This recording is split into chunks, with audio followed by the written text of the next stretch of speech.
shalay burra baan joognay dadkii dadweynihii reer burra aad bay noo soo dhaweeyeen annagana sidii shalay ayaga aan ka ballan qaadnay maanta aqalkeena waa la mariyay maxaa la dhihi jiray chatag waa la mariyay marka waxa mahad iskale dadkii reer burra oo shalay si qiimo badan martidii aan la imaanay u soo dhaweeyeen waxa kaloo mahad qaas leh governor Garissa County oo arrintii ballanqaadkii uu dad reer burra u sheegay maanta meel mariyay governahan u gudbinaynaa marka annaga way naga gudubtay waan dhameeyna shaqadeena waxaan u gudbinaynaa governahana hadduu alla idmo jamcada wuxuu ku sugan yahay burra asagoo hadduu ilaahay raajataagi wareejini doono insha allahu tacaala marka aad baad u mahadsantihiin reer burra aad baan idinku hambalyeynhayaa waxaana rabaa inaad governaha iyo dowladdiisa iyo komitida iyo assemblyga aad u soo duceysaan insha allah jazaakum allahu khayr saad ogtihiin annaga maanta maadaama gobolka noogu dhacay baarlamaanka shaqo culus ahaynay shaqada burra municipality inaan dhammaytirno sida governaga uu soo bilaabay oo uu noogu keenay annagana ku dhammaytirnay gobolka noogu dhacay meeshan reer burra annaga meeshan waxaan shaqo kale kama hayno shaqadiinima haynaa masalaana shaqadooda annaga qabanay dadaab sidoo kaleetay governaga wax alla wuxuu meesha keen uu mara hata ku soo duduba annaga waxaan diyaar u nahay inaan garab istaagno oo marino waana marnayna waana u ballan qaadnay maxaan rabaa inaan mahad weyn oo celiyo baarlamaanka Gaaris maadaama maanta sida inoo garab istaageen ayna la joogeen macal ilaa habeennimadan ilaa aan marino arrinta municipality burra annaga reer burra hadaan ama reer faafi jamac arrintan maanta aad ugu faraxsanahay we are very happy about it maadaama municipality burra ay nabad ku hergashay ilaahay buu waxba kale nalama kulmin wax qalalaasana ma jirin wax objection ma jirin anaga farxadayna maanta lama soo koobi karo governor Garissa County waxaan leenahay nadiif jaamac caalanka ku suran madaxa ku noo saaran tahay aad u mahadsan tahay thank you very much shaqo culus aan la qabtay baan governor anagana ku garab taaganahay reer burra iyo reer faafi jaamac waxaan u diraa salaan kadib waxaan leenahay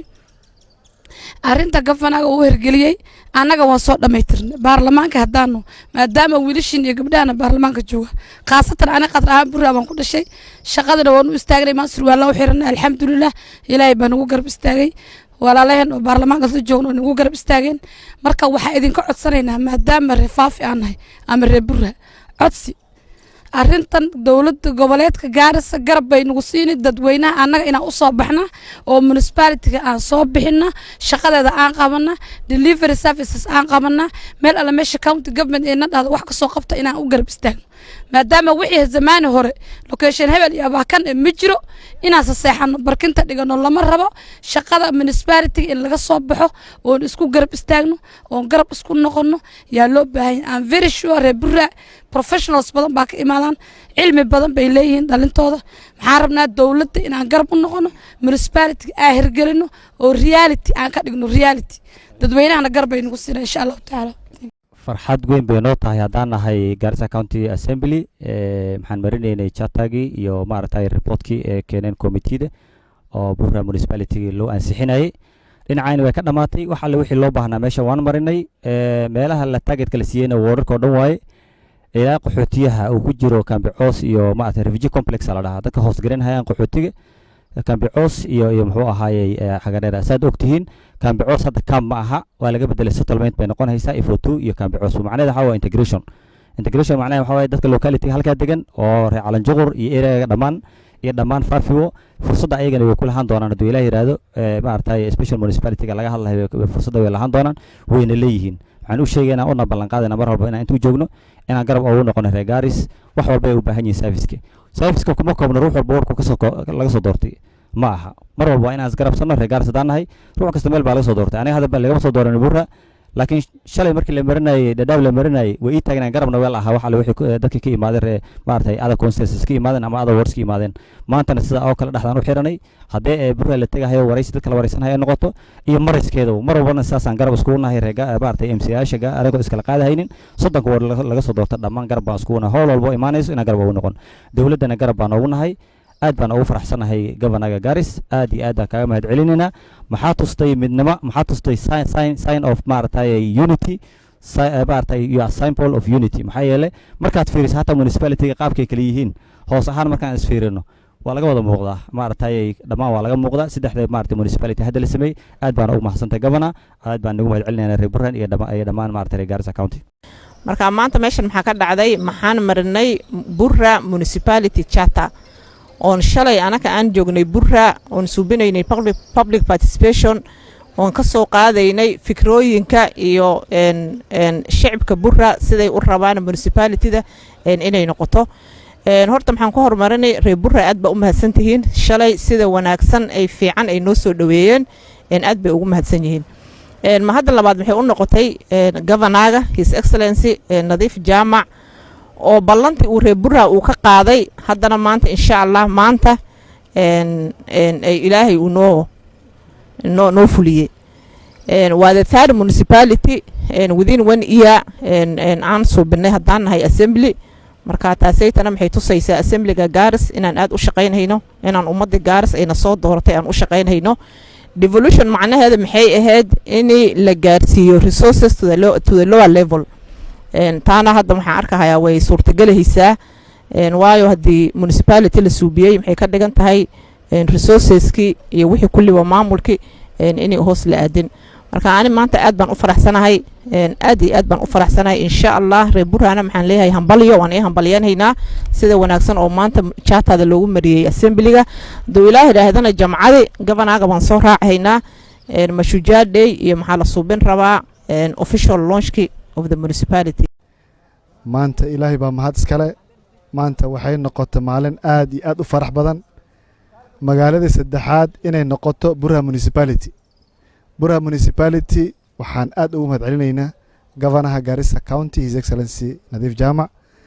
dadaal dheer u mare oo inuu wada magaalooyinka saddexda magaalo isku si ugu jaan qaaday inuuna ka soo saaro inuu dadka ka faa'iidada dadka waxay tusaysaa nin walba maanta inuu heer waxay gaartaa governaha intuu safro u dhaqaala municipality-ga u raadiyo taa aad baan ugu mahadcelinaynaa annagoo county assembly-na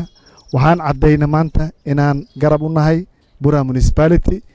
oona ugu dambeysina maanta ilaa waqtigan xilligan aan hadlayno aan baarlamaanka ka soo baxnay aana dhamaynay sheekadan wabillahi sallallahu alayhi wasallam أنا مقعد محمد عبد الفارح MCA وداب لغا soo doortay majority leader Garissa County Assembly waxaan halkan hambalyo uga diray reer Burra waxa kale ku xujinaa baarlamaankeena hoose sida wanaagsan ay maanta ma artay u dhaqan galiyeen municipality Burra aniga waan ka maqnaa laakiin public participation si fiican baa loo sameeyay reer Burra way soo banaan bixin si fiican way ka qayb qaateen hadaladoodii iyo qoraalkoodii ku dira maanta waa la mariyay ayagana taa ku abshirsadaan insha Allah waxaan halkan ayadana aan mahad ugu celinayaa governorka sida ma artay dhaqsida leh ee arrintan ayada ee loo hirgelinay waayo dhaqaale wadataa in la daahiyo ma aha uuna dareemay sida hadda ma artay uu ku hirgeliyay mas'uul ku sameyn doono lagu ansixin doono in dhaqaalaheedii ayadan loo diyaariyo sida municipality kale la mariyay Dadaab iyo Masalaaniba waxaa kaloo dadweynaha u sheegayaa waxaa soo socdaan Madoogaashe waxaa kaloo soo socota Balambara waxaan u malaynayaa intuusan meel xilkan ilaahay ku cabsado uusan ka bixin in labada kale iyo wixii kale ku xigo ayadan uu meesha ayada marin doono guddiga baarlamaanka ee arrintan u xilsaarneed ayaguna mahad baan u celinayaa jeeladida iyo tiimkeedii iyo secretariatkii baarlamaanka shaqada wanaagsan ay qabteen iyo reportkii maanta aan ku qanacnay ay noo keeneen baarlamaanka annagana aan marin marka waxaan u malaynayaa reer Burra waxaan leenahay hambalyo iyo reer Faafiyo dhammaan in arrinta ayada ay soo dhaweeyaan isku imaadkaanagii taariikh 20 hadii ilaahay yiraaho in waxaan rabnaa reer Burra ay soo banaan baxaan si fiican farxadana la howlgeli insha Allah mudnaanta koowaad ama mahadda koowaad waxaan u celinayaa mudane Nadiif Jaamac his excellency Nadiif Jaamac oo suurtageliyay Burra municipality inay noqoto municipality saddexaad oo maanta assembly-ga la keeno marka mudnaanta anaga hadaan hore Faafi mudnaantaas u haynaa governaga waxaana leenahay insha Allah taala reer Faafi dhammaan way ku garab taagan yihiin waxaana rabnaa wax fara badan baan dhinaciisa wali ka sugaynaa municipality-ga oo noo keenay laakiin waxaan rabnaa municipality-gaas iyo waxeeda iyo dhaqaalaheeda inay la imaato midda labaad waxaan u mahadcelinayaa Garissa County Assembly members kaas oo maanta hirgeliyeen inay mariyaan municipality-ga midda saddexaad waxaa mahaddan u celinayaa committeedii ka soo shaqaysay arrintan oo ku qaadatay aad iyo aad u dadaaleen within 2 weeks inay Burra municipality ka dhigaan. waxaan leenahay anaga reer Faafi haddaan naho arrintaas aad iyo aad baan mahaddan haynaa insha Allahu tacaala waana nii soo duceyn doonaa. Burra municipality-gana waan soo dhaweynaynaa. waxaan leenahay reer Faafi maalinta Jimcaha taariikh 20 waxaan rabnaa inaad isku soo baxdiin oo Burra iskugu imaatiin oo His Excellency Nadiif Jaamac aan soo wada dhaweyno. annagoo dhan memberskana waxaan ka codsanaynaa 47 memberska meeshan joogaan inay ayagana Burra ee tagaan oo nala soo dhaweeyaan His Excellency the Governor. Alaykum salaam. Today another happy speaker having achieved to have presided over the conferment of municipality status to the third town, from town status to municipality status, under the leadership of His Excellency the Governor, who has really, out of his magnanimity, accepted the requests of the people of the 3 sub-counties, that is Dadaab, Masalani, and Burra, and Afafi. And I think this is something that is in tandem with the provisions of the County Government Act and the Constitution, creating an enabling environment and taking services closer to the people, because the essence of devolution is to take services closer to the people, resources closer to the people, decision making closer to the people. So, and now when you further decentralize this and take it from the county headquarters and devolve some of these very critical functions to the sub-county, now that is now making a huge success for the people of Garissa County. And as Assembly, under the leadership of the Assembly leadership, we have been very supportive to the executive, because we are all working for the same people. As you very well know,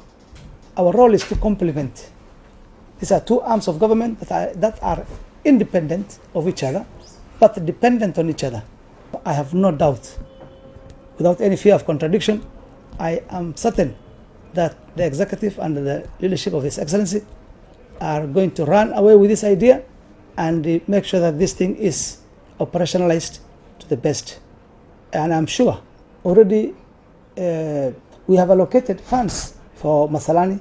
for Dadaab, and for Burra. Now, as we said, the supplementary is coming, and therefore ours now is to oversight. Once the budget is provided for, which I am sure is already provided for for the other 2, and this one I'm sure the supplementaries will come. Now ours is to oversight, and therefore the relevant committees, including that of implementation, will take up the matter and ensure that the necessary oversight is done. And therefore we have the implementation committee, and generally it's the mandate of the elected honorable members to oversight all this through the sectoral departments, water, provision of sanitation, hygiene, education, all this, whatever is to be provided under this, ensure that these functions are moved with the resources. Therefore, these functions have been devolved as far as we are concerned, and definitely resources and the required resources will now move with these functions to the municipalities. And I have no doubt the governor means well.